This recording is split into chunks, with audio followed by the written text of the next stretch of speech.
Le réveil est le besoin de Dieu pour son Église en ces temps de la fin. Le réveil est la condition indispensable de la croissance de l'Église de Christ. Une Église peut grandir numériquement sans réveil spirituel, mais une Église ne peut grandir spirituellement sans réveil. Une Église peut expérimenter des miracles sans qu'il y ait de réveil, mais une Église ne peut connaître de réveil qui ne soit accompagné de signes, de prodiges et de miracles.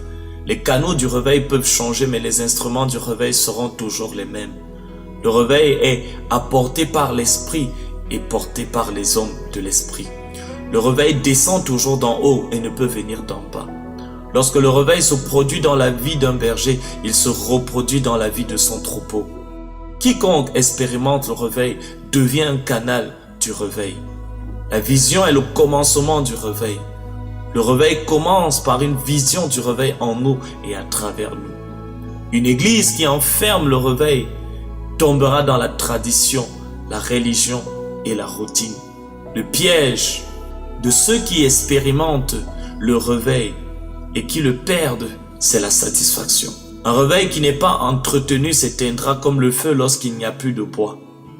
Lorsqu'il n'y a plus de feu, lorsqu'il n'y a plus de réveil, c'est qu'il n'y a plus de bois, il n'y a plus d'instrument de réveil. Il y a une seule huile pour le réveil, mais plusieurs vases de réveil. Lorsqu'une saison change, l'esprit de l'huile change de vase. Lorsque la saison change, l'Esprit de Dieu quitte les vases qu'il a déjà remplis et cherche de nouveaux vases à remplir pour se mouvoir d'une nouvelle manière. Un nouveau réveil est là pour apporter une nouvelle dimension dans l'opération de l'Esprit.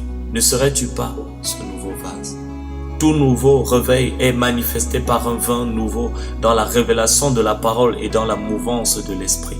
Le réveil réveille la relation d'intimité entre Dieu et son peuple.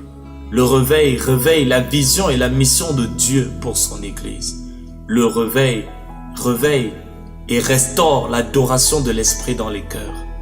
Le réveil restaure la consécration de l'Église. Le réveil restaure l'esprit de la prophétie dans l'assemblée. Le réveil restaure la faim et la soif de Dieu et pour Dieu dans l'Église. Le réveil restaure et instaure la passion et la compassion de Dieu pour les perdus. Le réveil éveille la conscience à la présence de Dieu. Le temps du réveil est caractérisé par l'apparition de nouveaux oins. La nomination ou les titres ne peuvent vous qualifier à être des canaux du réveil. Seule la consécration le peut. Le besoin de l'Église aujourd'hui n'est pas seulement le réveil, mais surtout des canaux réveillés qui communiquent le réveil. La préparation à la manifestation du réveil coûtera toujours les douleurs de l'enfantement à celui qui porte la vision du réveil pour sa génération.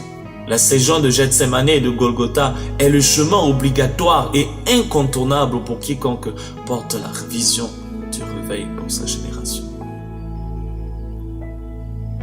Le réveil se produit lorsque Dieu voit un sacrifice sur son autel. Le réveil spirituel disparaît lorsque les hommes de l'esprit disparaissent. Lorsque le feu de l'esprit s'éteint dans l'église, le feu étranger s'allume dans l'église. Le feu étranger est le plus grand ennemi du réveil en ces temps de la fin.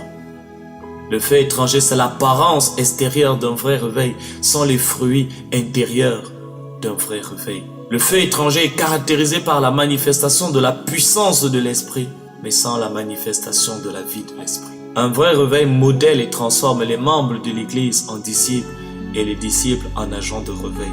Le réveil est pour tous, mais ne se manifestera que pour ceux qui acceptent de se tenir dans la chambre haute. Ceux qui acceptent le brisement, la séparation du péché, la séparation du monde et la séparation du moi, afin que le Dieu qui fait de ses messagers des vents et de ses serviteurs des flammes de feu fasse d'eux des agents du réveil. L'appel est lancé aujourd'hui. Dieu recrute aujourd'hui. Le Saint-Esprit t'appelle. Veux-tu être cet instrument? Dieu veut gagner ton cœur. Dieu veut mettre sa main sur toi. L'esprit de la prophétie déclare avec l'épouse: viens, que celui qui entend dise viens, et que celui qui a soif vienne, que celui qui veut prenne de l'eau de la vie gratuite.